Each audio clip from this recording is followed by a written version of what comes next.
al aire. Bueno, gracias, Milker. Bueno, buenas tardes a todos. Un placer para mí presentar a Ada, que nos va a estar acompañando en una ponencia sobre Casandra, un recorrido mitopoético sobre el mito de Casandra. Ada es psicóloga, se recibió con honores en la Universidad de Buenos Aires, es máster en psicología analítica por la Fundación C.G. Jung de Buenos Aires, es miembro de ASAPA, es candidata en proceso final para ingresar como analista de la IAP, luego de 4 años intensivos de formación, análisis, supervisión junguiana. También es máster en estudios literarios, en escritura creativa por la Universidad Nacional de 3 de Febrero, y su tesis, una recreación poética y personal del mito de la Odisea, fue nombrada magna cum laude por el Tribunal Examinador. También escribe poesía y actualmente prepara su tercer poemario. He tenido la posibilidad de leer algunas de sus poesías y son maravillosas. Así que un placer, Ada, tenerte aquí. Todo tuyo el espacio. Antes de que comiences, si van teniendo preguntas para ella, las van escribiendo en el chat, así yo después se las puedo transmitir. ¿Bien? Perfecto, muchas gracias. Muchas gracias, Nati, y muchas gracias, Eleusis, como siempre, por el espacio y por estas iniciativas tan hermosas. Bueno, los que ya han escuchado alguna que otra ponencia mía en algún momento saben que yo las escribo y las leo, así que les voy a leer lo que escribí sobre este mito. Vamos a ir haciendo un recorrido con algunas reflexiones, y como siempre, no va a faltar la poesía y la literatura, que nos va a ir acompañando en todo momento, ¿sí? Pero bueno, quiero empezar compartiéndoles una escena que data de mis 8 años. Recuerdo una escena de mis 8 años. Cuando llovía en el pueblo, el aburrimiento se convertía en un enemigo permanente. Entonces, mi hermano mayor pasaba horas jugando a rebautizar a la familia con nombres ridículos. Desde las camas triples de nuestra pequeña habitación, ubicada en la más alta, como correspondía al primogénito, me parecía que su nariz casi rozaba el techo. Desde allí enumeraba con sus finos dedos la lista extravagante, festejando cada hallazgo como quien encuentra una pepita de oro. Papá podría llamarse Gervasio, mamá Gertrude, el abuelo Percival, y vos, ya sé, vos podrías llamarte Casandra. El mito. En ese momento desconocíamos que Casandra era un personaje mitológico, pero poco más tarde llegó la pasión por la mitología y el descubrimiento de esa figura, hija de Príamo y Hécuba, criada entre héroes de guerra, con hermanos varones como Héctor y París. Criada en la ciudad dorada, fue consagrada como sacerdotisa de Apolo, pero el magnífico dios del sol se enamoró de ella y quiso poseerla. Ella accedió a cambio de que le fuera otorgado el don de la profecía. Apolo cumplió con su parte del pacto, pero cuando Casandra tuvo que hacer su entrega, se rehusó. Obtenido ya el don de ver el futuro, despreció al dios, y eso nunca es gratuito. Apolo le escupió en la boca y la maldijo. Conservarás el don de la profecía, pero nadie te creerá. Así fue que Casandra vaticinó la caída de Troya, el regreso del príncipe París, la trampa oculta en el interior del caballo de madera que los griegos dejaron como un anzuelo en la costa, pero nadie le creyó. Tomada por loca, sus profecías atravesaron el océano y alcanzaron la trágica muerte de Agamenón. Él tampoco le dio crédito cuando se lo dijo y murió asesinado por su propia esposa. Les propongo que escuchemos un primer poema de Wisława Szymborska, que es una poeta increíble, una poeta rusa, que fue premio Nobel de Literatura, de Poesía. Escribe un monólogo de Casandra, donde la mujer que nunca fue escuchada eleva su voz para contarnos su propia historia. Se llama Monólogo de Casandra y dice así: soy yo, Casandra, y esta es mi ciudad bajo las cenizas, y este es mi bastón, y estas mis cintas de profeta, y esta es mi cabeza llena de dudas. Es verdad, triunfo. Mi cordura llega a golpear el cielo con un rojo resplandor. Solo los profetas, que no son creídos, tienen esas vistas. Solo aquellos que empezamos a hacer mal las cosas, y podría haberse cumplido tan pronto, como si nunca hubieran existido. Ahora recuerdo con claridad cómo la gente, al verme, callaba en mitad de la frase. La risa se cortaba, se separaban las manos. Los niños corrían hacia sus madres. Ni siquiera conocía sus efímeros nombres. Y esa canción sobre la hoja verde, nadie la terminó en mi presencia. Yo los amaba, pero los amaba desde lo alto, desde encima de la vida, desde el futuro. Un lugar siempre hay vacío, de donde qué más fácil que divisar la muerte. Lamento que mi voz fuera áspera. Mírense desde las estrellas, gritaba, mírense desde las estrellas. Me oían y bajaban la mirada, vivían la vida, llenos de miedo, condenados. Desde que nacían en cuerpo de despedida, pero había en ellos una húmeda esperanza, una llama que se alimentaba con su propio parpadeo. Ellos sabían que era un instante, fuera el que fuera, antes de que yo tenía razón, solo que eso no significa nada. Y estas son mis ropas chamuscadas, y estos mis trastos de profeta, y esta la muesca de mi rostro, un rostro que no sabía que pudiera ser hermoso. Wisława Szymborska. Vamos a hablar entonces un poco de Casandra y la muerte. Retomo esa conmovedora frase de Szymborska, donde Casandra dice: un lugar siempre hay vacío, donde qué más fácil que divisar la muerte. La sacerdotisa camina por las calles de Troya e infunde el terror, que no es lo mismo que el respeto. Terror es lo que hace temblar. ¿Y qué nos lleva directamente a la experiencia del temblor en esta vida? La muerte. Casandra, desde que obtiene el don de la profecía, vive en una constante conciencia de muerte. Sabe que todos morirán, sabe que ella misma morirá, sabe que Troya se volverá cenizas. Una de las mejores obras sobre Casandra es la que escribió la maravillosa escritora polaca Krysta Wolf. Allí se empuña una obstinada primera persona, un monólogo dramático, donde Casandra recapitula su vida mientras se encamina a las costas griegas como cautiva de Agamenón directo a su muerte. Casandra también muere en las costas griegas junto con Agamenón. Leamos fragmentos. Esto es lo que dice Casandra desde el texto de Krysta Wolf. Que no sepan vivir, esa es la verdadera desgracia, el auténtico peligro de muerte. Solo lo he comprendido muy poco a poco. Yo, la divina, la hija de Príamo, ¿cuánto tiempo fui ciega para lo evidente? Que tenía que elegir entre mi abolengo y mi oficio.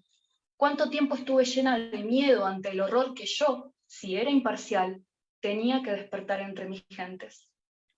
No existe un momento más pleno de vida que cuando nos inunda la conciencia de muerte. Casandra está intensamente viva porque sabe que la muerte existe, lo sabe con todo su cuerpo. Sostener ese saber, esa imparcialidad de la muerte, hace temblar nuestro pequeño mundo de seguridades. El horror que inspira Casandra entre sus gentes proviene de ser portadora del memento mori, el recuerda que morirás. La muerte, más compañera de camino que meta lejana, sí, la muerte, por mucho que nos refugiemos en nuestra neurosis para negarla, existe. Casandra va a seguir diciendo: ¿qué llamo estar viva? Lo que llamo estar viva, no retroceder ante lo más difícil, cambiar la imagen de mí misma, miedo a la muerte. ¿Cómo será? ¿Será mi debilidad la prepotente? ¿Asumirá mi cuerpo el dominio de mi pensamiento?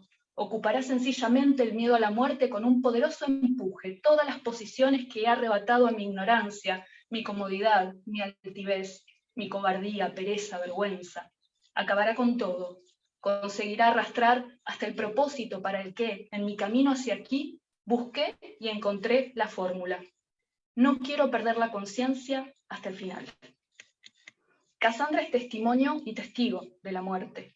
Esta doble posición, dentro de la muerte, como testimonio encarnado de ella, y fuera, como testigo privilegiado y condenado, maldito de todas las muertes, allí es donde Casandra se eleva, y podemos oírla diciendo: cuando mi corazón, que hacía tiempo no sentía nada ya, se hizo de pausa en pausa más pequeño, más firme, más duro, una piedra dolorosa que no podía exprimir ya, entonces estuvo listo mi propósito, fundido, templado, golpeado y forjado como una lanza.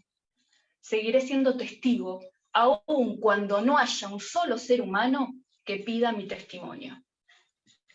En el libro de Wolf, este propósito de atestiguar hasta el final todas las muertes, incluso la propia, es lo que lleva a Casandra a rechazar la oferta de Eneas, su gran amor, para escapar de Troya. No hay reproches. Ambos saben que sus caminos son distintos, y sobrevivir a una guerra tiene también su precio. Casandra es entregada a Agamenón para navegar directo a su muerte en una tierra que no es la suya. Sin embargo, está viva. Come, canta, reflexiona. Siente el asesinato de cada uno de sus hermanos como propio. Siente la caída de Troya tan fuerte y parecida a la decrepitud de su padre. Intenta modificar los acontecimientos, lucha y padece lo que sabe. Testificar, aunque ese testimonio no sea pedido ni escuchado por nadie. ¿Cuánto debe morir para entender que la verdad no depende de otros? ¿Cuánta muerte hay que atravesar para que la verdad llegue hacia sí misma? Siento a Casandra en ese movimiento brutal de encarnar la verdad, pasando por todas las instancias posibles: la lucha, la negación, la identificación, la humillación, la renuncia dolorosa, las muchas muertes.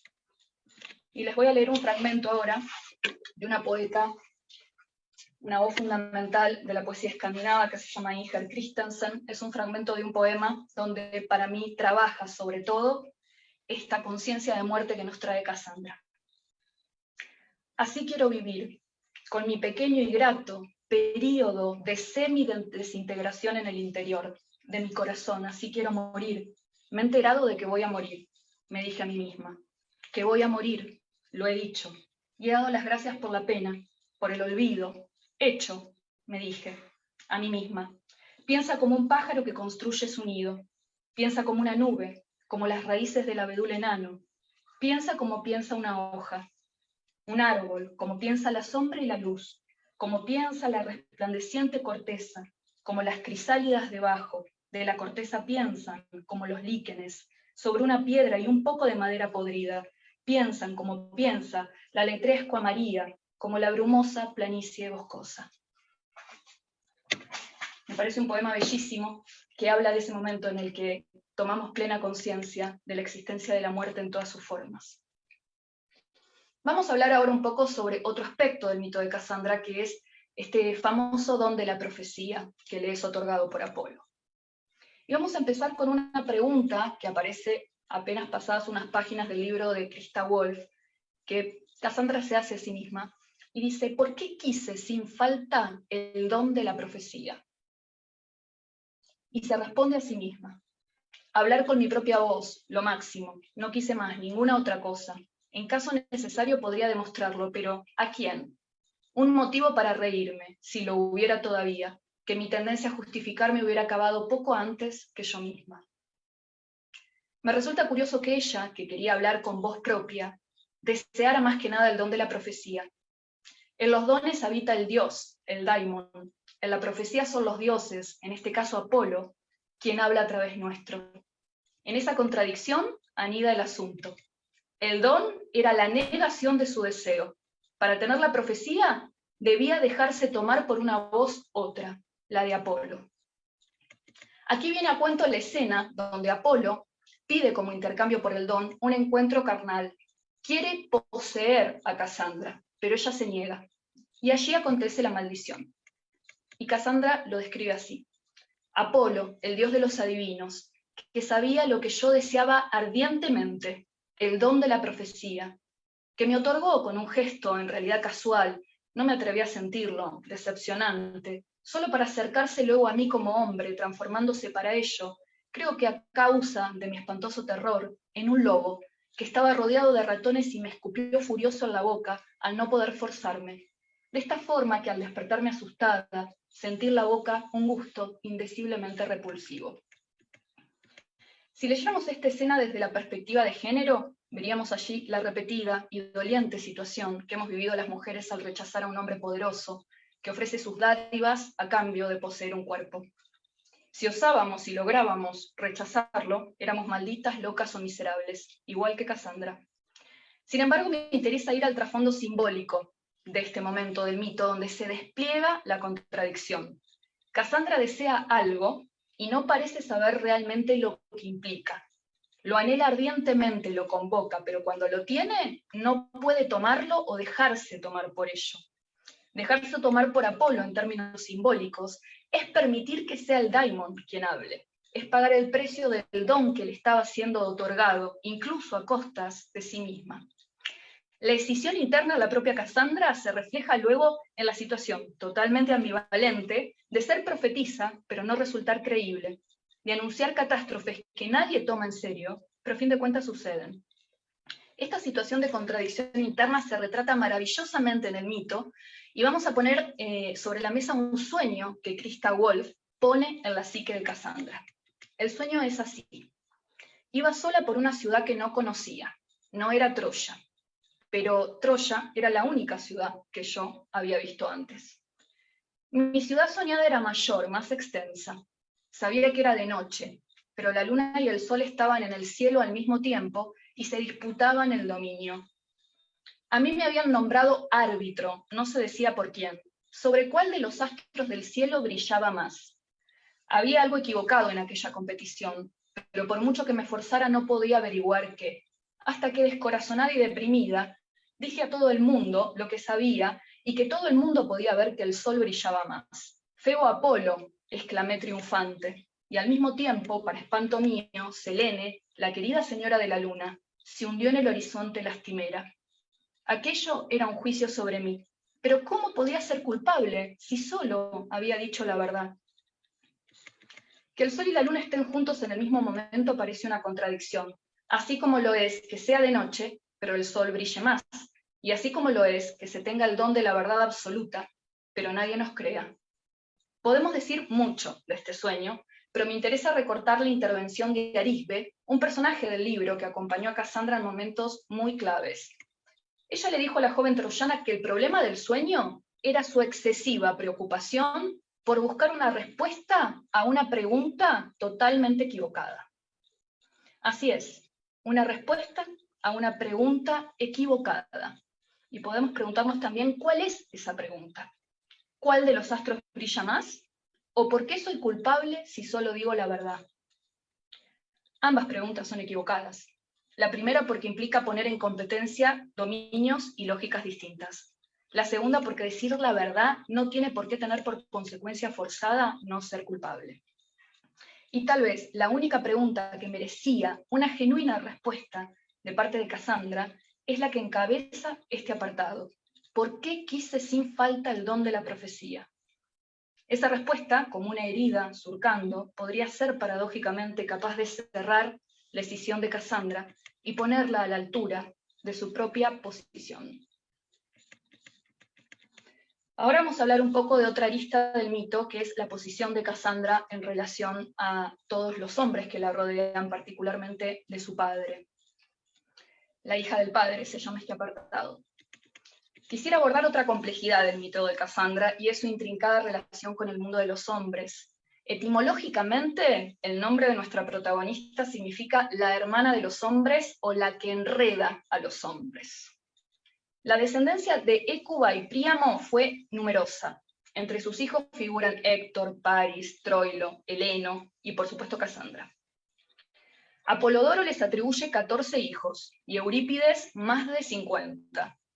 Troya es un mundo de hombres, Grecia también. ¿Qué nos dice el significado del nombre Casandra sobre este mito? En principio, creí comprender que el drama de Casandra era el de ser una mujer en un mundo masculino.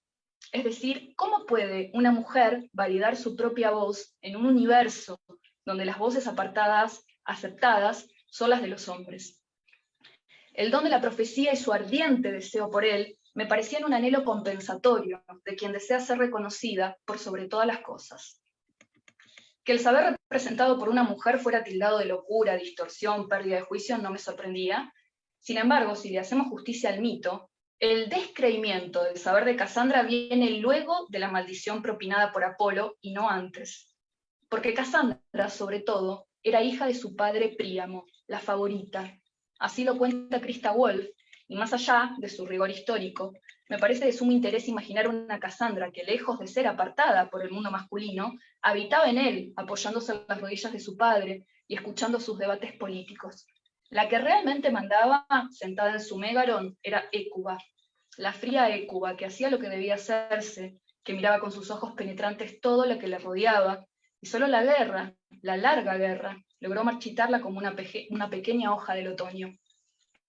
Cassandra tenía los favores de su padre, y aún más, su padre la necesitaba, buscaba su apoyo y consuelo. Podemos decir que en un mundo patriarcal, ser la hija de puede ser uno de los pocos refugios para las mujeres. Sin embargo, me interesa dejar en paréntesis las lecturas, inevitables por otro lado, desde la perspectiva de género para habitar plenamente un nivel simbólico. Vamos a leer otro fragmento de Cassandra. La reina, me dijo mi padre, en una de nuestras horas de intimidad écuba, solo domina a los que se dejan dominar, ama a los indomables. De golpe vi a mi padre bajo otra luz. Entonces, ¿lo amaba écuba? Ay. En otro tiempo, también mis padres fueron jóvenes. A medida que la guerra avanzaba, dejando al descubierto las entrañas de todos, el cuadro volvió a cambiar. Príamo se volvió cada vez más inabordable, más rígido, pero sin embargo se dejaba dominar, aunque no por Écuba ya. Écuba se volvió más blanda, pero al mismo tiempo inflexible. A Príamo lo mató el dolor por sus hijos, antes aún de que el enemigo lo atravesara. Écuba, desgarrada por el dolor, se volvió de año a año más compasiva, más viva, como también yo. Nunca estuve más viva que a la hora de mi muerte, ahora. La Cassandra de Christa Wolf va desmontando a ese padre que no solo cae en Troya, sino también en su interior. Príamo se volvía cada vez más quebradizo, y la hija dilecta hacía esfuerzos por sostener una imagen que era apenas un pálido estandarte, un símbolo de poder roído por la guerra y el dolor. Otra vez la contradicción, Cassandra, otra vez algo que no concuerda con su propia condición. Y allí el trabajo de encontrar la correspondencia entre las cosas, la sangre psicológica que corre para cauterizar las muchas ilusiones. Cassandra confesará en su diálogo interno con su hermana Polixena que ella necesitaba esa definición de hija del padre. Polixena no. ¿Para qué vivo aún, si no es para saber lo que solo se sabe antes de morir? Polixena, creo, se hundió horriblemente de aquella forma desmesurada, porque ella no era la hija favorita del rey, sino yo, dice Cassandra. Porque era esa la frase de la que yo había vivido demasiado tiempo, que tenía que ser verdad, que no se podía tocar. Pero lo que no se podía tocar, la vida misma lo tocó, lo desplegó, lo puso en jaque como el caballo de Troya, devorando desde adentro la dorada ciudadela. Cuando pienso en Cassandra, vienen a mí las tantísimas situaciones que tuvo que soltar y destruir para estar a la altura de su don, el saber sobre lo único claro del futuro, la muerte. Tuvieron que morir todos los hermanos, todos los troyanos, todas las amazonas, sus padres, su patria, su lugar de favorita. Su lugar de favorita, comenzó a caer cuando la joven se presentó en el consejo que deliberaba sobre la guerra inminente, diciendo que esa batalla estaba perdida. Ella, la favorita de Príamo, desafiándolo en el consejo. Ya tenía el don de la profecía y su maldición a cuestas. Ya por entonces nadie le creía. Hicieron falta al menos 2 oportunidades más y un crudísimo encierro en las mazmorras más oscuras para que Cassandra se desprendiera como una serpiente de su vieja piel de ese lugar de favorita. Decir la verdad, aunque eso implicara herir de muerte al padre real y al padre interiorizado, simbólico, y con esa herida desangrar el lugar donde moró la propia identidad. Cassandra, qué difícil, la terrible imparcialidad de quien ve lo que vendrá, cuánto costó obtener ese rasgo y dejarse tomar definitivamente por Apolo. El dios del sol, lejano y distante, dueño del arco y las flechas, de la sonora lira, que se alejaba aún más a la región de los hiperbóreos para rejuvenecer. Dicen que cada 19 años Apolo se alejaba a la región de los hiperbóreos para rejuvenecer y era un dios de las distancias, ¿no? Apolo era un dios de las distancias, no convivía con los humanos. Dejarse penetrar por esa cualidad era el único modo de sostener el don de la profecía. ¿O acaso se puede mantener la ciega lealtad a un padre y la verdad imparcial y soberana? Tomar el don era también dejar que talle un surco en el interior que mate aquello que estaba en profunda contradicción con la verdad. Cassandra debía soltar su ciega adhesión al padre, ese lugar en el que había ubicado su identidad y le impedía sostener la verdad. Podemos imaginar lo que implica para una mujer dejar ese refugio. y no solo por perder la protección del padre en una sociedad patriarcal, sino por soltar un punto de anclaje para la propia construcción interna. El padre es más que una figura de carne y hueso, es un modo de ver el mundo, un engrama arquetípico, un conjunto de opiniones, saberes, lealtades, expectativas, búsquedas. Siempre que pienso en Cassandra, trazo una línea que va desde la búsqueda de reconocimiento a la pérdida y la negación, no solo de la búsqueda que la encaminó en el principio, sino de su forma misma de existencia. El don de la profecía era la negación lógica de su posición en el mundo. O sea, para ser profetisa, que era lo que ella quería, tenía que negar el lugar que la había sostenido hasta el momento, que era de la favorita, la hija del padre. Cassandra pareció darse cuenta poco a poco de este hecho, dejar de ser la hija de Príamo para ser hija de la verdad. Tremendo desgarramiento que Christa Wolf muestra en la escena en la que Cassandra es encerrada en una mazmorra por desafiar nuevamente a su padre en el consejo. Poco menos que una habitación, la celda parecía más bien un útero de mimbre que Cassandra se dedicó a destejer, tirando de las hebras como si fueran pellejos de piel. Día tras día, noche tras noche, mientras las carceleras escupían su comida e ignoraban su anterior abolengo, la hija del rey, esa escena me recordó un poema bello y cruel de Paula Jiménez España, una poeta argentina, y se los voy a leer. Me pedías que hablara de ese árbol, donde yo te miraba acurrucarte. La historia de la familia, me decías. Ahora veo de lejos tu mano temblorosa, apretando la bic contra el cuaderno, y el pulso salido de la vaina, por ser firme. Yo imitaba tu letra en mi deseo infantil de cambiar lo que en vos era vacilante, o dicho a medias. Mirando Meteoro imaginaba la secuencia de trazos, la textura irrompible de su casco y las facciones del enmascarado, que para mí eras vos. Una noche te soñé como un robot exacto. Yo sacaba piezas intercambiables de tu cuerpo, que no podía morir. Despierta o sola estoy, afuera de mi sueño. ¿Quién dijo que del vientre de un padre no se sale? ¿Quién jura no haber estado ahí adentro? Salir del vientre del padre, despellejarlo, desarmarlo a tiras como si fuera una jaula de mimbre, una identidad protegida pero asfixiante, la hija del padre. ¿Quién jura no haber estado en ese vientre? Vamos a hablar ahora de una de las últimas partes del mito, que es la violación de Áyax. Mientras Troya caía y Cassandra veía las lanzas griegas atravesar a su padre, la muerte más temible y delicada de todas, Áyax apareció en el templo de Atenea, donde la joven se refugiaba.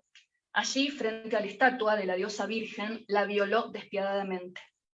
Esto le valió una maldición al guerrero, que murió ahogado por la furia de Poseidón. La crueldad del acto está a la altura de las vejaciones que vemos en las guerras. Muchos opinan, de hecho, que el libro de Christa Wolf se vale de aquella guerra, la de Troya, para trazar un paralelismo con la Guerra Fría del siglo XX. Sin embargo, desde una perspectiva eminentemente simbólica, la violación que Apolo no logra consumar, la consuma Áyax. Desde este punto de vista, el ultraje es el acto de matanza que se necesita para nacer a una nueva vida lógica. Ese acto siempre es violento, y este mito no deja fuera esa crueldad. Cassandra debe culminar lo que empezó y despertar definitivamente a la conciencia de muerte que implica su don. Voy a tomar unas frases de Alberto Arenales en su prólogo al libro Violencia del alma de Wolfgang Gigerich. Alberto Arenales es quien hizo el prólogo al primer volumen traducido al castellano de los escritos de Wolfgang Gigerich. El primero que ya se editó se llama Violencia del alma, y Alberto dice esto en el prólogo.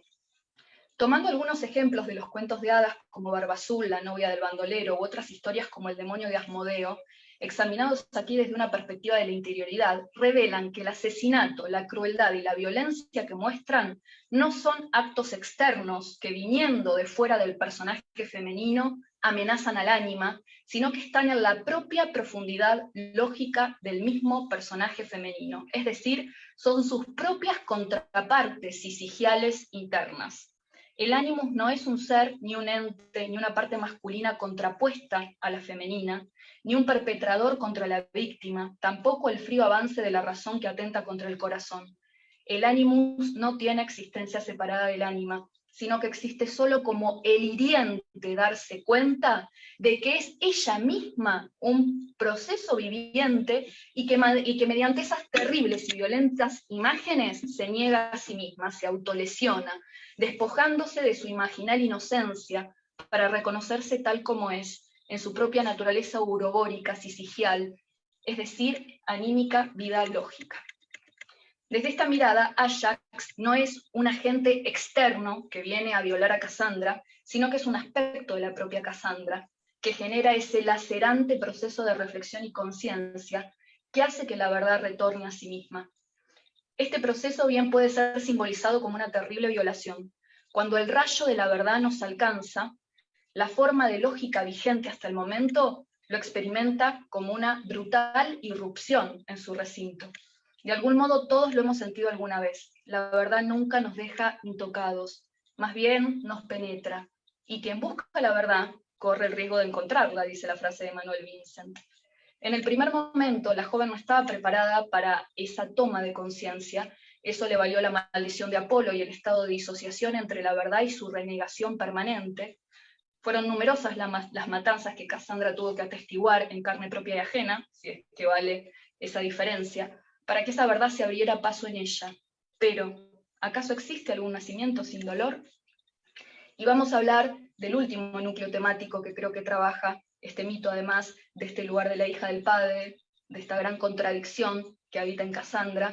Yo creo que es un mito que trabaja la idea de la verdad. Este mito complejo y rico, sobre el que habría muchísimo para decir, roza el núcleo de la verdad como tema arquetípico. María Zambrano, en su libro Claros del Bosque, trae el tema de la verdad como un factor preexistente. La verdad como un factor preexistente que siempre está ahí y viene a nuestro encuentro como el amor o la muerte. María Zambrano va a decir, y al mantenerse como ella misma, la verdad con su asistencia comienza a hacerse sentir invulnerable. Y al que tan inerme despierta, que algo se le presenta invulnerable, le despierta temor. Le descubre su vulnerabilidad, lo descubre. Pues que con solo se sienta al descubierto, por levemente que sea, se retrae, tiende a esconderse, a retornar a su antro de ser escondido, ya que el hombre es un ser escondido en sí mismo, y por ello obligado y prometido a ser sí mismo. Somos iniciados por la verdad, según Zambrano. La verdad se revela, no es algo que pueda buscarse desde la soberbia de ese yo fuerte. La verdad es lo otro, el fondo sagrado de lo real, con el que es necesario comulgar para no caer en un exilio metafísico. La verdad es negación, pero nos defendemos de ella y de su temible invulnerabilidad a través de los castillos que construimos. Castillos hechos de razones, frases, refugios, teorías. Para Cassandra ese castillo se puede resumir en un puñado de frases. La hija del padre, la hija del rey, la favorita. Quien no se deja alcanzar por la verdad, iniciar por ella, preguntará una y otra vez hasta ser él mismo poseído por el preguntador, hasta convertirse él mismo en eso, en una pregunta, dice Zambrano. Y esa es la fórmula de Cassandra en el libro de Christa Wolf. Inmersa en una sociedad que llama a la verdad lo que es mentira y se deja dar caza y no se deja dar caza por lo verdadero, nuestra protagonista se convirtió en pregunta.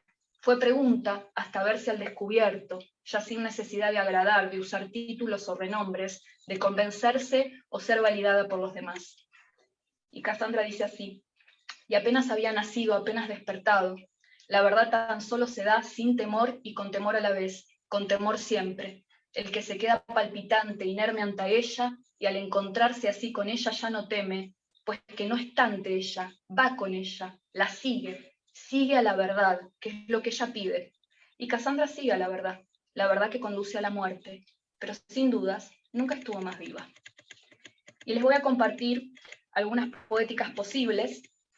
Es Zambrano también quien dice que el logos poético está más preparado que el logos filosófico para conectarnos con la verdad, porque el poeta nunca crea el poema, sino que se deja tomar humildemente en ese hecho que se revela en la poiesis, sin forzamientos, sin adornos, sin complacencias a nadie. Yo no conozco cosa más verdadera que un poema, ¿no?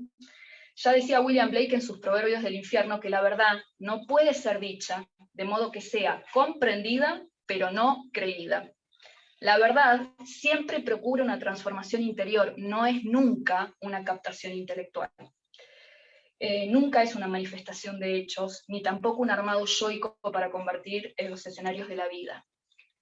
Creo ubicar un momento eminentemente poético en el que la Cassandra de Christa Wolf encuentra esta verdad, o la verdad la encuentra ella, mejor dicho. Nuestro personaje vive una temporada en los bosques, recordemos que la guerra de Troya duró 10 años y no todo el tiempo estaban asediados por los griegos a veces estaban en su campamento y parecía que la guerra cesaba un rato y todos volvían un poco a sus vidas, hasta festejaban festivales y abrían mercados, y después el asedio reiniciaba, ¿no?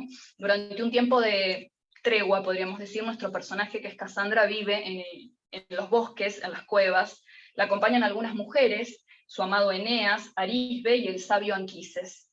Desde aquella especie de tregua, en medio de todo el desgarro, Cassandra era una más entre los apartados. Nadie la trataba de modo especial, ya no era del todo la princesa de Troya, nadie se obligaba a nada, nada cambiaba por su presencia. Desde allí la convoca su padre, Príamo, para ser parte de la peligrosa treta que quiere entenderle Aquiles, la bestia, a costas de su hermana Políxena. Y Cassandra dice no. Lo dice con todo su cuerpo, y con todo el cuerpo es arrastrada a la mazmorra de la que ya hablamos, y desde la mazmorra dice: no me podían hacer aquello a mí, no a mí, no a mi padre. Creí que me habían enterrado viva. Era redondo mi encierro, redondo y revestido de trenzado de mimbre. Algo que era más fuerte que cualquier otra cosa me desgarraba a mí. ¿El qué? Todavía lo recuerdo. Me quedé quieta de pronto. Estuve largo tiempo sin moverme, alcanzada por la revelación de un rayo. Es el dolor. Era el dolor, que sin embargo creía conocer, pero ahora lo veía. Hasta entonces apenas me había rozado. Lo mismo que no se tiene conciencia de la roca, que la entierra una, y solo se nota la violencia del impacto. El dolor de perder todo lo que llamaba padre amenazaba aplastarme. Hasta ese momento la sintaxis de Cassandra no había cambiado del todo. El dolor era una capa superficial, brutal de todos modos, pero no había modificado su estructura.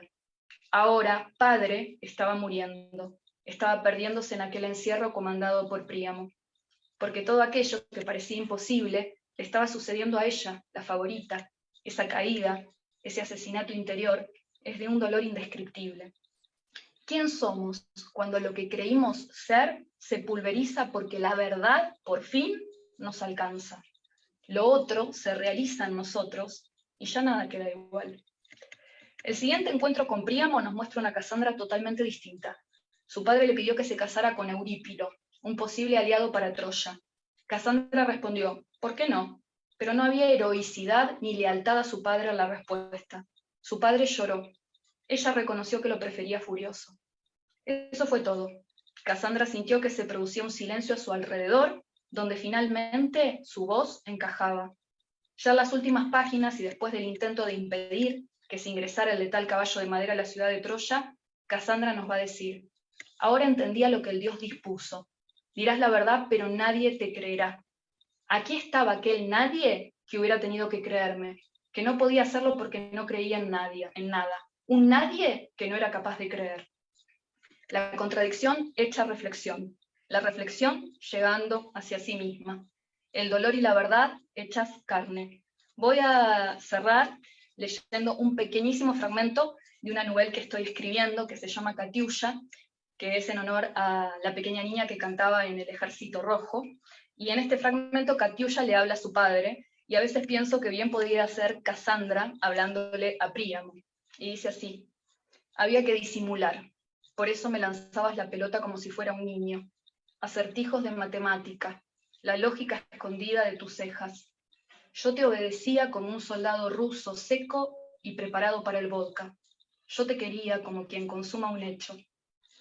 No hace falta repetirlo, simplemente retrocediste. Te metiste dentro de una estatua el día que te vi llorar por vez primera. Rompí las flores sucias del comedor, vacié por fin los jarrones, en ellos volqué la deshonra. Lo bebí de un sorbo, como vos al vodka viejo de la alacena, con paladar de amianto. Voy a tragar la lenta lista de razones, voy a lamer cada miga amarga tras la cena, limpiar los restos, devota del cadáver en medio de la fuga, dulcemente, empezaste a irte de a poco, tu iris verde plata, las oxidadas piernas, la aureola del anillo.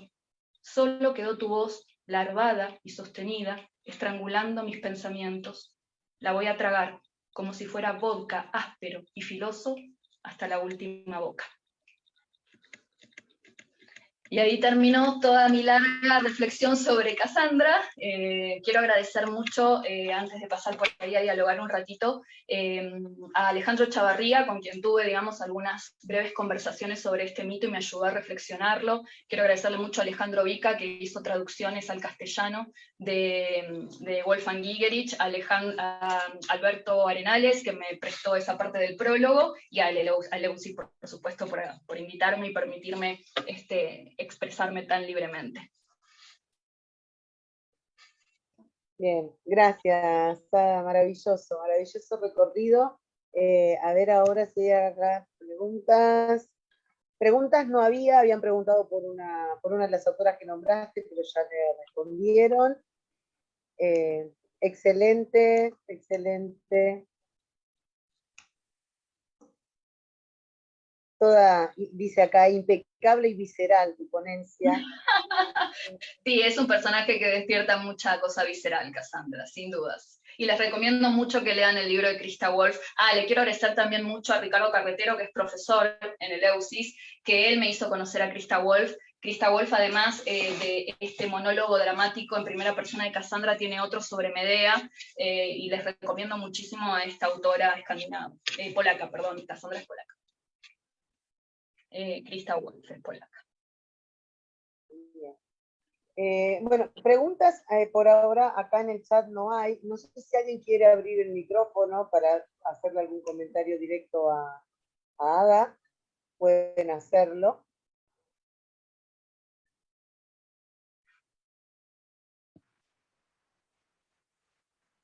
Miguel.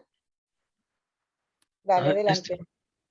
Yo tengo una duda. La exposición anterior hablaba, no me acuerdo cómo se llama, pero bueno, comentaba que todas las vírgenes griegas de los mitos eran violadas, pero decía ella que no era así literal, ¿no? Que era algo ahí así como simbólico. Y ahorita lo que comenta la licenciada Marcos es que la violación de Cassandra era así como quiero entender, como si fuera el desmembrar a la persona para renacer, o sea, morir y renacer, o sea, es algo así más o menos parecido. Sí, yo creo que se puede pensar así, como un desmembramiento psíquico, ¿no? O sea, cuando traten de imaginar los momentos en los que, por ejemplo, los alcanzó una verdad, se dieron cuenta de algo. ¿Alguien dice algo? No, fue un micro que se activó por error. Disculpa. No hay problema. No, les decía que traten de imaginar cuando, por ejemplo, se dieron cuenta de algo sobre ustedes mismos o sobre su vida muy profundo, algún momento en el que los haya alcanzado la verdad, si el yo no se siente de algún modo violado por eso, ¿no? Si no cambia toda su estructura a partir de eso, si no es una irrupción violenta de algún modo, ¿no? Entonces, mirado desde un punto de vista simbólico, entendiendo que los mitos están cifrados simbólicamente, dicen más de lo que dicen otra cosa además de lo que dicen, además de lo obvio, de lo evidente, la violación puede interpretarse como eso, como Wolfgang Gigerich para mí lo trabaja muy bien, como una actividad del animus, despertando a la reflexión, despertando a la vida lógica al ánima, ¿no? Haciéndola despertar, no solamente vivir, sino también reflexionar.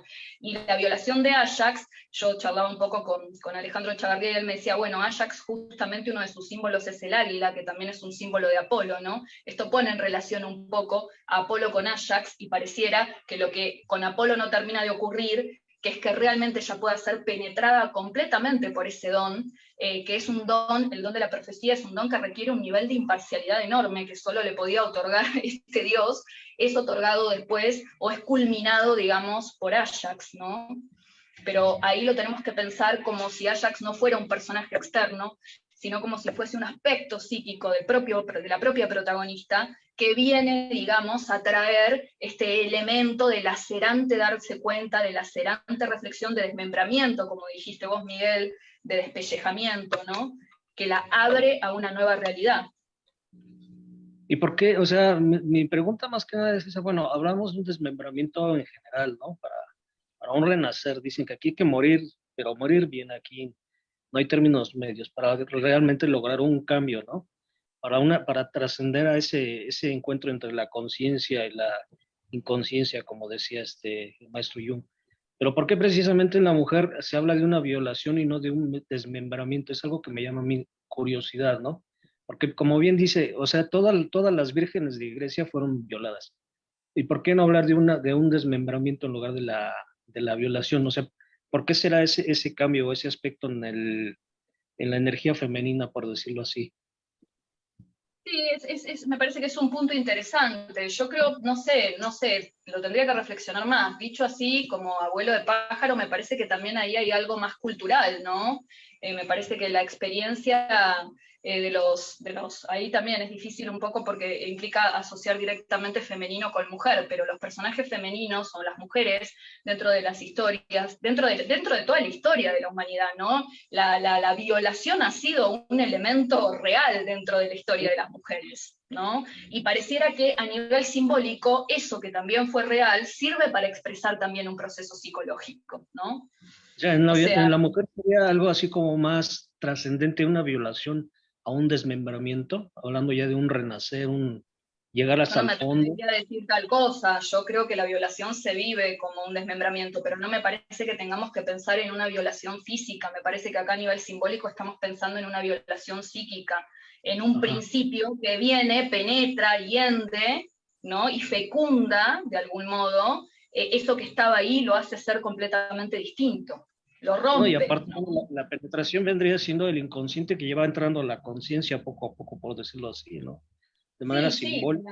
la ruptura de todas esas definiciones positivas, rígidas, estructuradas, que bueno, se tienen que romper que no hay manera de que se rompan sin violencia, ¿no? Ajá. Gracias. No, por favor, un placer. Gracias, Miguel. Acá Marcos pregunta, ¿cómo trabajar el mito de Cassandra con clientes que hayan sufrido de abuso sexual? Bueno, yo no sé si trabajaría el mito de Cassandra con alguien que ha sufrido abuso sexual, ¿no?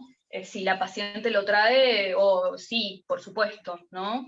Pero después, a mí me parece que el abuso sexual es una experiencia muy dolorosa y que hay que ir acompañando lo que el paciente traiga y los símbolos que el paciente traiga para poder definir esa experiencia o ver cómo se relacionó con esa experiencia. Yo no le juxtapondría a Cassandra así como así, ¿no? Aunque Cassandra en lo concreto del mito haya vivido una violación, no me parece que eso sea lo único de Cassandra. Me parece que es un personaje súper complejo que tiene también otras cuestiones, como esto, la cuestión alrededor de la hija del padre, la cuestión alrededor de la verdad, ¿no? Entonces me parece que de pronto asociarlo literalmente al abuso sexual podría caer en un reductivismo del mito, ¿no? Bien. Bueno, Ilsa comenta que esta ponencia despertó algo en su memoria, que recordó cuando en su adolescencia escuchó a su padre hablando, bueno, dice porte doblegando, no se entiende la frase, pero doblegando su voluntad ante otro, y que fue una gran decepción para ella, que se te cayó un héroe. Sí. No fue bueno para mí, concluye. Luego Bueno. Carmen, sí, Uh-huh. sí, adelante. No, estaba pensando esta frase de cierre de no fue bueno para mí, no tiene por qué ser bueno, no tiene, claramente la caída de lo que llamamos padre en nuestro interior no es una experiencia, podríamos decir, agradable, ¿no? Se vive, sí, con mucho dolor, pero yo creo que siempre es preferible la verdad, ¿no? Amar lo real que lo que nos construimos para no ver la realidad. Sí, bien. Bueno, Carmen, con respecto a esto que comentaba Miguel, supongo, de por qué violación y no desmembramiento, dice que si esto podría deberse a que las mujeres somos receptivas por naturaleza, ¿no? Entonces aparece esto de la penetración, supongo que se refiere a eso. El ánima, sí, el ánima como principio receptivo que necesita de su contraparte sisigial, que es el animus, para, sí, recibirlo para despertar, digamos, a otra instancia. Sí, podría pensarse de algún modo así. Bien, después Lili hace un comentario. La violación como una duda propia que ya debe ser atendida. Dice, uno mismo es tomado por un evento psicológico. Exacto, Bien. exacto. Y Cecilia pregunta si hay un trabajo pendiente de Cassandra acerca del ánimo. Si le queda pendiente algo a Cassandra, ¿esa sería la pregunta? No sé si Cecilia querés abrir el micro para decir bien qué es lo que querías preguntar. Si Dale, sos tan Cecilia. amable, les agradezco infinitamente. Estaba escuchando todo el proceso porque lo estoy relacionando incluso con una paciente que estoy trabajando, y me parecía que Cassandra tiene estas proyecciones absolutamente agresivas, ¿no? Del hombre. Si bien el padre es el que la elige, cuando el padre, digamos, se corre de este lugar de preferencia y ella pasa a ser una más de los mortales, bueno, con Apolo tiene un problema, obviamente Ajax encarna, digamos, la más absoluta de las agresividades hacia una mujer, y yo me pregunto si este arquetipo nos da como a las mujeres un llamado de atención, o sea, esta historia, ¿no? Este mito, acerca de qué nos pasa, digamos, con el hombre real, con el completo, como vos decís, no el hombre bueno y el hombre malo, sino con la integración de ambos aspectos que no lo veo acá. Eso preguntaba. Sí, lo que pasa es que a mí me cuesta pensar el mito, digamos, como descargado en lo más real, en lo más concreto, ¿no? Como si el mito hablara particularmente de la relación con los hombres o con las mujeres, ¿no? Me parece que está todo fraguado en términos simbólicos y que toda esa relación, o sea, sí, está claro que Cassandra habla algo en relación, porque su nombre lo dice, ¿no? La que enreda a los hombres, la hermana de los hombres. Hay algo de su posicionamiento en el mundo que está claramente referenciado en relación a ese mundo masculino, ¿no? Eso es innegable porque el nombre mismo de Cassandra lo dice. A mí me parece que el mito también, por otro lado, es inagotable, que podríamos decir un montón de cosas que yo no dije y que también están bien y son válidas. Creo que lo que vos estás diciendo también es válido. A mí siempre me interesa más mirar todos los aspectos del mito, todos los personajes que aparecen en el mito como aspectos intrapsíquicos, ¿no? Del personaje, y no descargarlo tanto, digamos, en alguna relación real, ¿no? Porque también, como estos son componentes arquetípicos, luminosos, corremos el riesgo también de ponerle una carga de amplificación a los vínculos muy grande, ¿no? Entonces, me parece que a mí me resulta, como siempre, más natural, a mí, trabajarlo más desde una vía intrapsíquica, ¿no? Pero después me parece que todas las lecturas son viables y son posibles, y lo que vos estás diciendo, por supuesto que también aplica, ¿no? Es otro nivel de análisis, me parece que también está bien. Bien, gracias, Cecilia. Isabel te pregunta, Ada, ¿cómo se sale del útero del padre? Es decir, ¿cómo se logra deconstruir eso que el padre dejó en mí como hija para tener una mirada propia? Es el gran tema, ¿no? Uno de los grandes temas de Cassandra, cómo matar eso que es padre dentro nuestro, ¿no? Todo eso que llamamos padre, que no es el padre biológico real en el afuera, sino que es, como bien se dice, el proceso de interiorización de todo eso y cómo hemos quedado ubicadas en frente a eso. A mí me parece que hay un libro muy interesante que trabaja eso, que yo lo estuve leyendo también cuando estuve un poco como puliendo este ensayo, que es Dejando la casa del padre, de Marion Goodman. A mí me parece que ahí van a encontrar muchas respuestas también, que yo creo que Cassandra muestra ese proceso y se muestra esto en imágenes que son muy cruentas, muy difíciles, ¿no? Matar lo que es padre dentro de una, matar esa definición tan aplastante, matar como sinónimo de transformar también, ¿no? Porque tampoco es que eso tenga que dejar de existir, pero sí que deje de existir como una definición única que aplaste la identidad o que la eclipse por completo, ¿no? Entonces yo creo que ahí en Marion Goodman, que lo trabajó un montón, van a encontrar respuestas, y en Cassandra también. Bien. Isabel también te pregunta, ¿cómo encuentra la voz propia, cómo encuentran la voz propia las Casandras de hoy? Es decir, en el mundo actual, ¿cómo encuentras, Ada, tu propia voz? Yo la encuentro curiosamente parecido a Cassandra escribiendo poesía, es decir, dejándome tomar por otra voz, que me niega completamente y me hace dejar de existir por un rato, y ahí siento que mi voz es más verdadera que en ningún otro lugar. Eso es lo que me pasa a mí, por lo menos, ¿no? Entonces es una paradoja, ¿no? Como toda gran verdad que suele ser muy paradojal y que no se puede definir del todo positivamente. O sea, mi voz es más mi voz cuando no es mi voz. Sí, como esto que creo que alguna vez habíamos hablado también de Borges diciendo es al otro, a Borges al que le pasan las cosas, ¿no? Es al otro, es a ese voz. otro que vive que vive en uno, ¿no? Sí, es dejar que ese otro haga poesía, haga psicología, que ese otro haga, no es el daimon el que hace, no es el yo. Claro, claro.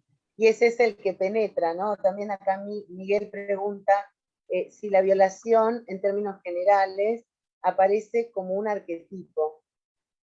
Y después aclara, violación de derechos, violación de libertad, si esto sería parte de la actividad de la sombra del inconsciente colectivo. Sí, claro, aparece como una, insiste, ¿no? Existe desde todas las épocas, desde siempre, y creo que hay un montón de lecturas súper interesantes desde la perspectiva de género, que no es en lo que yo me especializo, pero sí, es parte también, ¿no? De toda, yo lo vincularía también un poco a Hillman, ¿no? A la actividad patologizadora de la psique, ¿no? A toda esa putrefactio, mortificatio que trae, digamos, la psique por ser psique, ¿no? Hay una parte de la psique que necesita patologizar, que necesita mostrarnos imágenes crueles, crudas, quebradas, rotas, violadas, desmembradas. Esto aparece en todos los mitos, incluso en el cristiano. La pasión de Cristo es una mortificación y una violación sin límites, ¿no? De todos los derechos, de todo el cuerpo, de todo lo que se puede violar.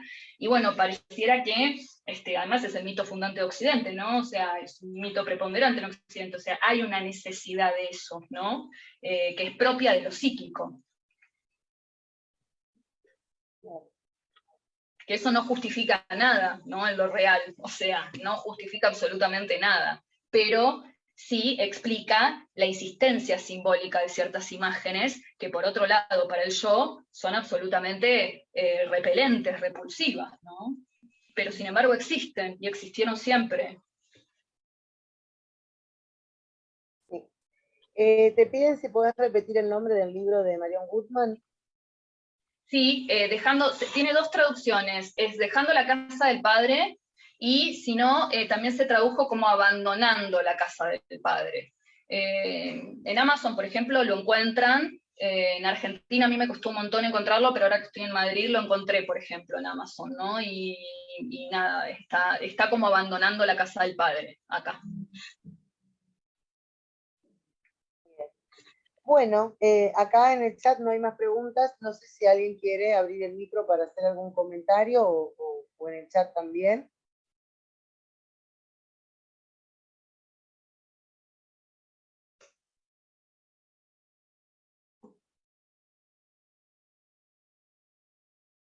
Pensaba, Ada, que esto de la violación que aparece, me viene ahora, ¿no? Como que cuando hablamos de violación es algo que sucede a nivel del mundo físico, ¿no? Es el cuerpo el que es violado, pero la herida que queda, o el desmembramiento, es a nivel psíquico. Total. Entonces también hablaría ahí de esa conexión cuerpo-psique, ¿no? Como eso que le sucede al cuerpo que ha inscrito a nivel de lo psíquico, me venían estas ideas. Sí, totalmente. Bien, hermoso, te dicen, a ver, acá sí, Isabel pregunta, ¿tener una voz propia también implica salir del útero de la madre? Es decir, ¿cómo se relaciona con la visión de lo femenino heredado por la madre? Sí, implica ahí superar los dos complejos, o interiorizar de algún modo, ¿no? Los dos complejos primarios, ¿no? Padre y madre, y a mí me parece que sí, que hay un trabajo para hacer con con ambos, ¿no? Con ambas contrapartes del asunto. Bien.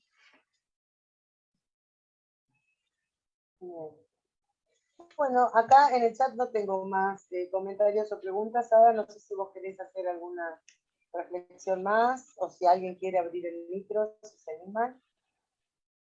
No, agradecerles mucho la escucha atenta, las preguntas, los comentarios, y nada, solamente eso, que estas son reflexiones que a mí me surgen a partir de la conexión con esta historia, pero que nada, que hay la riqueza de los mitos lo van a ir viendo a lo largo de todas estas jornadas hermosas que están haciendo, es tan grande que siempre habría algo más para agregar, algo más para decir, la sensación es que siempre la sábana nos queda corta, ¿no? Entonces es hacer algún recorte y decir algo sobre esto, sabiendo que no es todo, que nunca será dicho todo, ¿no? Y que nada, que la invitación a que también se involucren con el mito y vean lo que les pasa y vean lo que les surge a partir de conectarse con él y con este personaje súper interesante que es Cassandra. Hay un montón de material, hay una canción de Ismael Serrano sobre Cassandra, como se nota que ha inspirado mucho, ¿no? Entonces hay muchas producciones que pueden leer, el poema de Szymborska, bueno, en fin, hay un montón de literatura de la buena y pueden aprovechar todo eso para seguir conectando con este personaje que a mí me parece muy entrañable.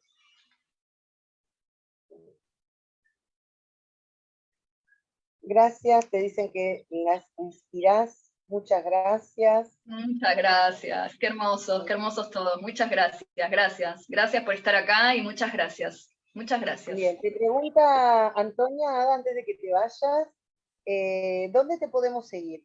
¿Dónde te encontramos? Ay, no soy muy de las redes, soy bastante mala con eso, la verdad, pero de pronto creo que hay algunos videos en el Eleusis míos, hay algunas cosas ahí que si googlean pueden encontrar, y bueno, la verdad que yo tengo un Instagram, pero lo uso muy poco, publico muy pocas cosas, así que me voy a comprometer a armar algo mejor, prometo. Lo esperaremos. Bueno, Nati, muchas gracias. Muchas gracias. Un abrazo enorme. Chau, chau. Un placer. Gracias.